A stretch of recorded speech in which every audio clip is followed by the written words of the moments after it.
NBA memberikan hukuman seumur hidup kepada pemain ini. Bukan karena kekerasan atau penyalahgunaan narkoba seperti skandal pada umumnya, melainkan karena terlibat judi online dengan mempertaruhkan dirinya dan timnya sendiri. Tapi ada beberapa hal yang belum kalian tahu di balik skandal tersebut, dan kalian gak akan percaya seberapa kotor dan tragis rahasia yang disembunyikan oleh NBA ini.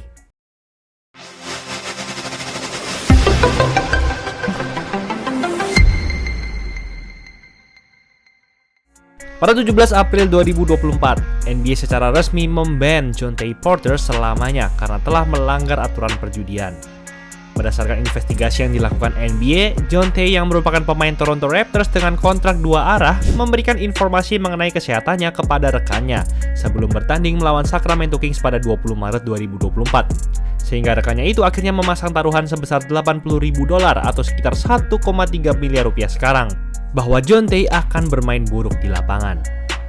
Dalam pertandingan ini, Jontay pun hanya bermain selama 3 menit saja karena ia mengklaim bahwa dirinya merasa tidak enak badan.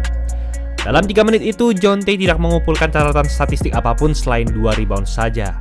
Dan akhirnya taruhan 1,3 miliar rupiah itu berhasil naik hingga sebanyak $1,1 juta atau sekitar 17,8 miliar rupiah karena rekannya memilih taruhan under, atau simpelnya saja bahwa Jontay akan bermain buruk di pertandingan itu. Dan dengan statistiknya yang kosong, sudah jelas jika taruhan ini pasti berhasil. Dilihat dari sini saja, hal tersebut sudah terlihat mencurigakan, sebab Jontay bisa dibilang bukanlah pemain yang dikenal dan spesial di NBA. Siapa yang berani mempertaruhkan uang sebanyak itu untuk seorang pemain 2 arah? Bahkan operator penyedia judi online di sana pun sampai curiga terhadap hal ini. Teranehnya lagi, ia tiba-tiba dapat bermain dengan waktu yang cukup lama pada pertandingan selanjutnya. Padahal ia mengklaim dirinya sakit 2 hari yang lalu. Cepet juga sembuhnya. Namun, ini bukanlah yang pertama kali terjadi, sebab Jontay sudah berlaku aneh sejak Januari lalu. Lihat saja cuplikan ini. Di akhir kuarter pertama, Jontay terlihat berusaha menghindari bola agar tidak mendapatkan rebound. Jarang sekali kita melihat pemain yang tidak ingin rebound gratis.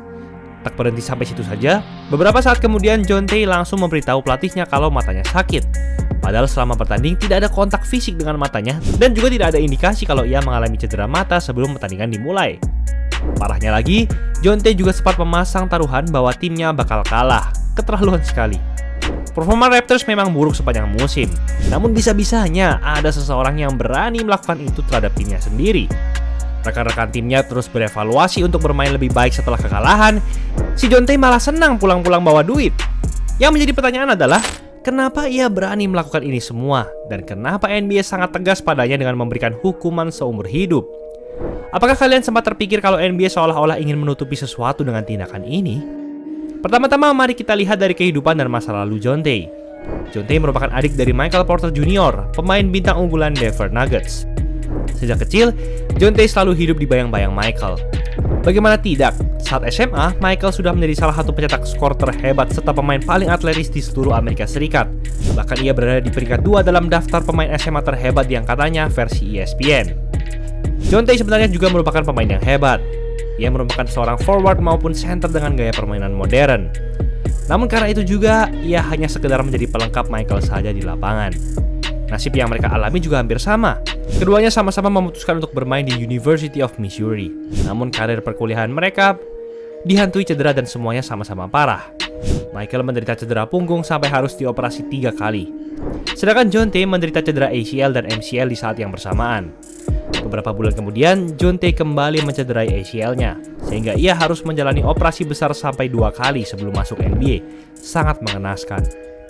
Namun, berbeda dengan Michael yang tetap bersabar dan terus berjuang untuk membangkitkan karirnya dan menjadi kaya raya dengan kontrak besarnya hingga jadi juara pada 2023 lalu, Jontay malah kehilangan arah dan tersesat dalam ketidakpastian. Jontay tidak dipilih oleh tim manapun di NBA Draft 2019. Ia kesulitan untuk mendapatkan tawaran dari tim-tim NBA. Dan saat ada yang mulai meliriknya, ia hanya bisa mendapatkan kontrak minimum dan bermain sebagai cadangan mati.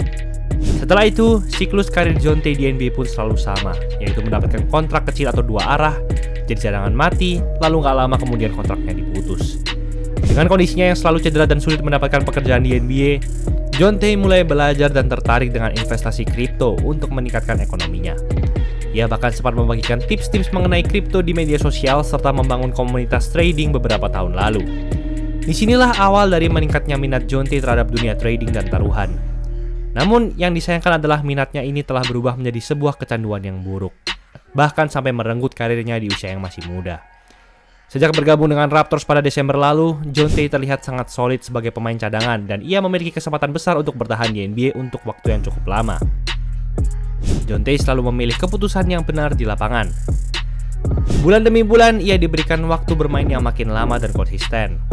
Namun, ia membuang semuanya begitu saja hanya untuk meraih uang yang berbanding jauh dengan total penghasilannya di NBA.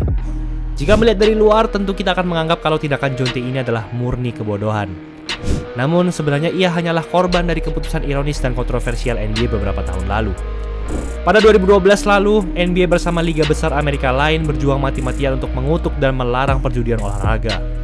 Mereka sendiri menyebut jika judi olahraga dilegalkan, maka akan merusak kepercayaan publik terhadap karakter tim apapun. Namun, semuanya itu berubah ketika Adam Silver mengambil alih kursi komisaris NBA pada 2014.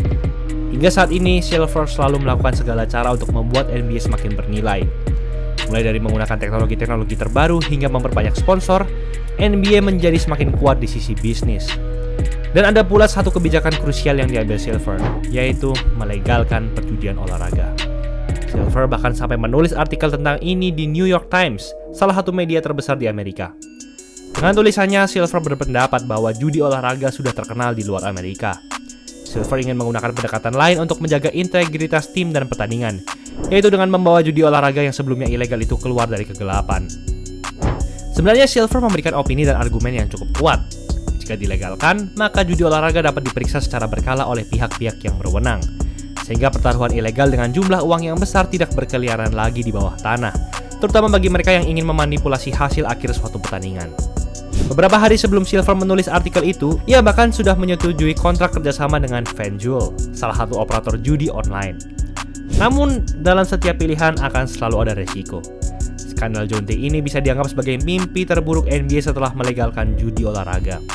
Membawa judi ini keluar dari kegelapan pun masih tidak menutup kemungkinan bagi pemain seperti Jonte untuk bertaruh dengan cara lain agar tidak mudah tertangkap basah. Lalu, kenapa NBA bisa memberikan hukuman sekeji itu pada Jonte? Silver sendiri menyebut bahwa tindakan Jonte ini adalah dosa besar. Kali ini, NBA sangat beruntung karena kasus ini terjadi pada Jonte yang merupakan pemain cadangan mati. Jadi, jika dilihat dari perspektif mereka, memban Jonte seumur hidup merupakan keputusan yang mudah. Karena dalam beberapa tahun ke depan, tidak akan ada yang mengingat Jonte sebagai pebasket yang hebat. Bayangkan saja jika skandal ini dilakukan oleh pemain-pemain kelas bintang yang sudah terkenal dan berjasa di lapangan. Sudah pasti NBA akan berpikir dua kali untuk memberikan hukuman seumur hidup kepadanya. Dan dengan hal itu juga, sudah semakin jelas bahwa seiring berjalannya waktu, NBA hanya sekedar bisnis. Pemain-pemain lain dengan kasus yang lebih kejam saja tidak diberi hukuman seberat Jonte, sebab kasus Jonte bersentuhan langsung dengan mitra-mitra NBA. Hukuman Jonte ini juga digunakan NBA untuk menakut-nakuti pemain lain agar tidak melakukan hal yang sama, sebab NBA tidak ingin kehilangan uang dan kepercayaan dari para mitra dan sponsor. Pada akhirnya, Jonte hanya bisa melihat dan menerima strategi gelap NBA serta kenyataan tragis ini. Dulunya ia harus bersabar menunggu bertahun-tahun untuk pulih dari cedera agar bisa kembali berjuang masuk NBA. Namun sekarang, ia tidak akan pernah bisa menginjak lapangan itu selamanya. Itulah ulasan mengenai episode kali ini. Bantai sale banding harga jersey basket cuma 100.000 doang per setel. Custom jersey apapun bisa di Easy Sportswear, 100% polyester, full print, jahitan rapi, dijamin kualitas terbaik. Gak usah takut kebesaran kekecilan karena dari ukuran kecil sampai jumbo ada semua. Ada cacat kami ganti 100%, gas check out aja. Jangan lupa like, comment, dan subscribe agar channel ini bisa berkembang dan menghasilkan video menarik lainnya. Thanks for watching, I'll see you in the next video.